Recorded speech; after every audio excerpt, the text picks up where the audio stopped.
Hello friends, welcome back to our channel Owners English. Today our topic is Sonnet 44 by William Shakespeare.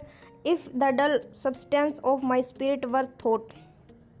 इसके अंदर William Shakespeare बताते हैं कि यदि मैं इस डल मास की बजाय अपने थॉट्स का बना होता तो क्या होता। वो चाहते हैं कि मेरी फ्लैश की जगह पे मेरे थॉट्स मेरे शरीर के अंदर होने थे, क्योंकि वो सोचते हैं कि जिस प्रकार थॉट्स हर जगह पर जा सकते हैं, फ्लैश को जाने में ज़्यादा टाइम लगता है। If the dull substance of my flesh were thought, injurious distance should not stop my way, for then despite of space I would be brought from limits far remote where thou dost stay. If the dull substance of my flesh were thought, poet कहता है कि यदि मेरा यह शरीर इस मास की जगह मेरे थॉट्स का बना होता, द इंजीरियस डिस्टेंस, ये जो दुखदाई फासला है, शुड नॉट स्टॉप माई वे, वो कभी मेरा रास्ता नहीं रोकता। वो कहता है कि यदि मैं अपने थॉट्स का बना होता तो यह दुखदाई फासला मेरा रास्ता कभी नहीं रोकता।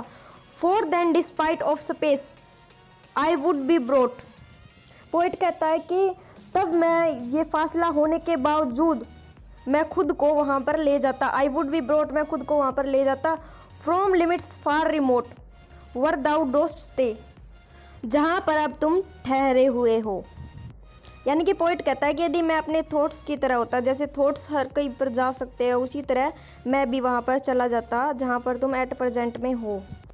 No matter then although my foot did stand upon the farthest earth removed from thee, for nimble thought can jump both sea and land as soon as think the place where he would B.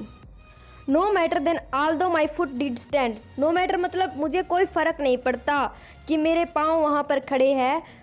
Upon the farthest earth removed from दी, कि जो स्थान उससे इस दुनिया में सबसे ज़्यादा दूरी पर स्थित है। पोइट कहता है कि मुझे इस बात से कोई फ़र्क नहीं पड़ता कि मेरे पाँव वहाँ पर खड़े हैं जो स्थान इस धरती पर तुमसे सबसे ज़्यादा दूरी पर स्थित है। फॉर निम्बल थॉट, यानी कि मेरे जो थॉट्स हैं वो इतने फुर्तीले हैं। Can jump both sea and land, वो समुंदर और धरती को एक सेकंड में पार कर सकते हैं। As soon as think the place, जल्द ही वो एक स्थान सोचते हैं। वेयर ही वुड बी, और वहीं पर चले जाते हैं। यानी कि जो थॉट्स है वो एक सेकंड के अंदर जो स्थान सोचते हैं वो वहीं पर चले जाते हैं, समुद्र और धरती को पार करके।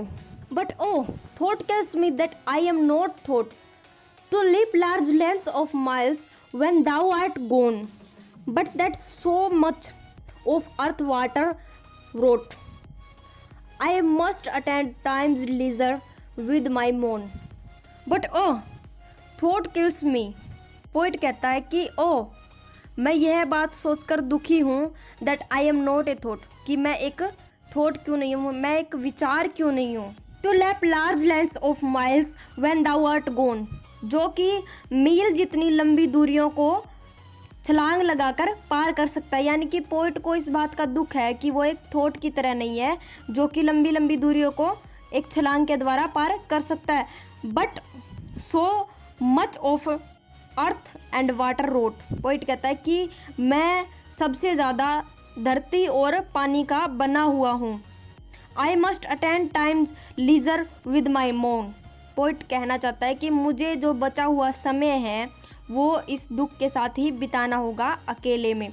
पोइट कहता है कि मेरे साथ और कोई नहीं है, मुझे अकेले ही इस दुख को सहना होगा। Receiving naught by element so slow by heavy tears badges of either's woe, receiving naught by element, poet कहता है कि इन दो एलिमेंट से मुझे कभी कुछ नहीं मिला है, यानी कि ये शून्य है। सो स्लो, और इनसे बनी हुई जो बॉडी है वो बहुत स्लो है। बट हैवी टीयर्स, लेकिन उसने मुझे बहुत ज़्यादा आंसू दिए हैं। किसने?